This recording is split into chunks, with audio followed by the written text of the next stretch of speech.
Jewel. This is Jewel Leonard, and I help solopreneurs and creatives boss up and connect with their people. So, today we're going to do something a little bit fun. So, I'm really close to launching my product, right?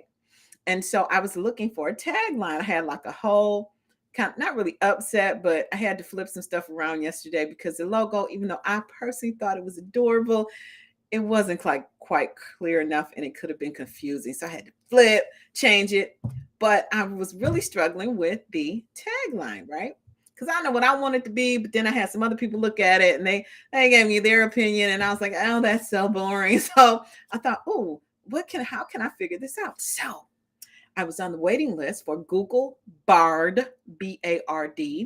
BARD is Google's entry into the AI space. It's like Google only on steroids, right? So, I've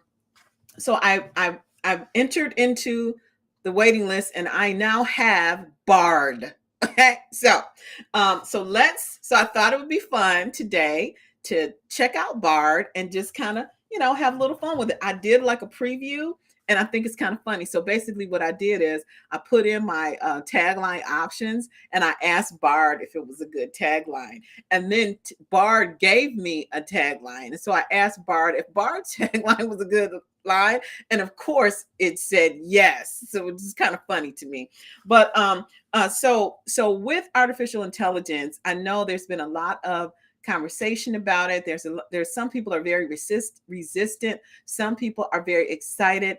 I I just know that whenever anything is searchable, whenever you're accessing this whole database, it's kind of like being able to access infinite intelligence as an eternal spiritual being. It's like Google has all this data and all the inquiries and all the questions and all the content that is out there on the internet, right? So you have to think about it. Even though you may be an excellent writer, you may be a perfect person, you may have been a marketing dynamo, you just don't have access to all of the information that's available and searchable from a tool given to us via technology. Now, is it a little scary? Well, it could be, but in general, I look at it as a potential tool to help me to do what I'm already doing, right? So with that, I'm going to go ahead and share my screen because I actually thought it was a little bit amusing. So let's see if I can do this without, and so you actually see my screen. There's a couple times that didn't really, you weren't able to see. But so what I love about this tool is just it's entertaining. It really is entertaining because you just don't think about things the way that a tool that has access to all the information might think about it. And actually, I was a little bit surprised, to be honest, that my title, I mean, I knew they were good, but I didn't really, like, I didn't know when paired up against infinite wisdom of Google, whether it would still be considered good, right? So it was kind of entertaining for me. So you should be seeing BARD now. Let me get to that window. Okay, hopefully, let's see, which window am I showing? Okay, this window. So now I wanted to show you how to get in from the beginning, but now since I'm already in, you can't see it. But if you wanted to get BARD today, what you have to do is you Google it, and BARD will give you, there's a wait list, and they'll put you on the wait list. And as soon as you're accepted on the wait list, you'll have access to BARD. And so that's what I did. So the first thing is, oh, it still has my search results in here, but that's no fun. Let's just like start over. So what I wanted to do is, the first thing I asked is, can you help me choose a tagline for my new logo? Okay. Now, this is beneficial because a lot of times, especially as a solopreneur or a creative who doesn't really have an extensive background in business, sometimes you just need someone to ask a question to. Watch out, consultants. Now you might want to be worried, but sometimes you just have a question. You just want to know how to do something. You just want to get some understanding. You're bright. You're pretty brilliant, right? Otherwise, you wouldn't even be in business. But you need some help sometimes just to formulate all these different things, especially in the marketing space. There's like a gazillion things, right? So I said, hey, help me choose a tagline for my new logo. Okay, so this was Bard's response. Sure, I can help you choose a tagline for your logo. It gave me some tips on how to choose one. It gave some examples here of good taglines. And then it also said, here, you gave me tips for brainstorming, right? So you're starting out from ground zero. You don't know how to do something. You have this tool at your disposal. You just ask the question. That's the first thing. That's cool. It's kind of like the way I think of the fact that my sons have Google and I had Encyclopedia Britannica in the library. You know what I'm saying? Like I couldn't just sit on my phone and be like, and get an answer, right? I had to either go to the library. If the encyclopedia didn't have enough in it, I had to get away to the library. Anyway, I digress. I just, it just boggles my mind in technology. And so everybody should have straight freaking A's. Okay, I'm off. So the next thing I said is, I'm just going to type back in here. It gave me an answer, but you see here, I said, I'm gonna do it live. Is boss up, this is my favorite, and connect with your people a good tagline. Okay. Question mark. Bam. Okay, Bard, what do you say? It already says I already answered that question. I'm not giving you no more search results. Okay. It says, so then it said, boss up and connect with your people is a good tagline for a business that focuses on leadership and engagement. Now, that made me think I might need to reconsider it, because this is an automation tool. It's not necessarily about employee engagement and leadership. So that made me to pause a little bit. And then it said, however, and the other thing that I noted that I had actually thought about, it said, however, it's important to note that the tagline is not timeless. It said it may become less relevant in the future as trends and values change. Very relevant, right? I hadn't thought about that, to be honest. And then it said, overall, boss up and connect with your people is a good tagline for a business that focuses on leadership. And then it repeated the same thing again. So then I said, my second choice, which is more kind of like the boring corporate tagline, is automation for today's CEO a good tagline? So then it gave me this. It said, oh, yep, it's good. It's a good tagline for business that provides automation solutions to CEOs, which is like exactly what I'm doing, right? So then that made me rethink the boring logo.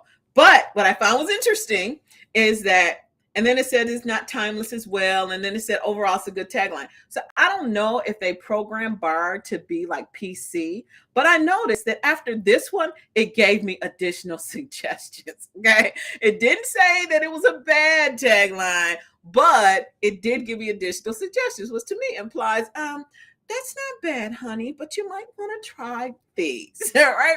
So then I look at these and I thought, oh, this is what jumped out at me. I like this one. Automation is not just for big business anymore. So I think that's actually going to be the one I go with. I love that. Man, I could just hear the voiceover with that one, right? So that's kind of what, and I hate it wasn't live. So then I said, okay, that's the one they gave me. So I took the one they gave me and I said, is this a good tagline? And of course, Bard said, yes, automation is a good tagline. It's short, memorable, and relevant to the business. It also creates a creative and catchy, and it's likely to make people want to learn more about the business, right? This tagline is also accurate. In the past, automation was seen as a luxury that only big businesses could afford. However, automation technology has become more affordable and accessible in recent years. As a result, automation is now a viable option. That's perfect, right? Like I could sit here, it probably would take me a few more weeks, and I probably would not have come up with that, right? Because I personally am the person that is running the business and wanting to get this product out. I'm like out of time. I don't have time to be sitting here, with my finger in my belly button trying to figure out, a tagline, right? I'm just going to pick some and go with it. But with BARD, it allowed me to kind of extend my search and came up with something that was really viable that I probably wouldn't have thought of myself. So I think I think that we definitely want to connect with AI in a way, like, appreciate it. Don't look at it, approach it with fear or apprehension. Look at how can it help you. Anything that you do, you want to be approaching everything in life, because I will tell you the universe is here to support you, not to harm you or to cause you to be fearful or to do anything to you. That's not what you're here for. The universe supports you. But you have to believe it. If you don't believe it, you're going to draw. Okay, let me not get metaphysical on you, but you're going to draw a bunch of crap to yourself that you don't want. So I would say embrace it. Now, look, now I'm going to do this one live. It actually did work, but I was too scrolled too up. But this is what I want to do. I want to do, what is the price of tea in China? Okay, so let's do this. What is, wait, I want to ask BARD, what is the price of tea in China? Okay, and the answer is, BARD's thinking. All right, check it out. So you're talking to somebody and they go, what does that have to do with the price of tea in China? You can say nothing, but I happen to know that black tea is 10 to 20 yen per 100 grams. Green tea is 20. I mean, like, we should never, ever have another boring conversation at the bar with chat, with this Google, this AI. Never again should you be boring. Never again should you be at a lack of words, because you can put in total nonsense and get answers. Like, let me see. How long would it take? Let's see. How long would it take to walk from, I can't type. Walk from Michigan to the equator. Okay, that's spelled right. And you can just spend all day on this stuff, right? I mean, everything you wanted to know. Well, maybe not everything, because when you log in, they give you quite a few warnings, like, check, this is experimental. Sometimes the answer could be wrong. They give you a lot of disclaimers, but it's kind of fun. And so here, for those of you who would like to know how long it would take to walk from Michigan to the equator, okay, like, interesting fact, is it would take about 346 days to walk from Michigan to the equator. The distance between the 2 points is about 24,900 miles. And if you average 3 miles per hour, it would take you about 8,300. I'm like, seriously, you couldn't even look that up. You couldn't even Google enough to give you a thorough answer like this. So with that, I'm going to wrap this up. I just want to encourage you, do not be afraid of AI. Do not fear it. Like everything in life, you have to look at it as it's here to help you. And here, clearly, it's helping me.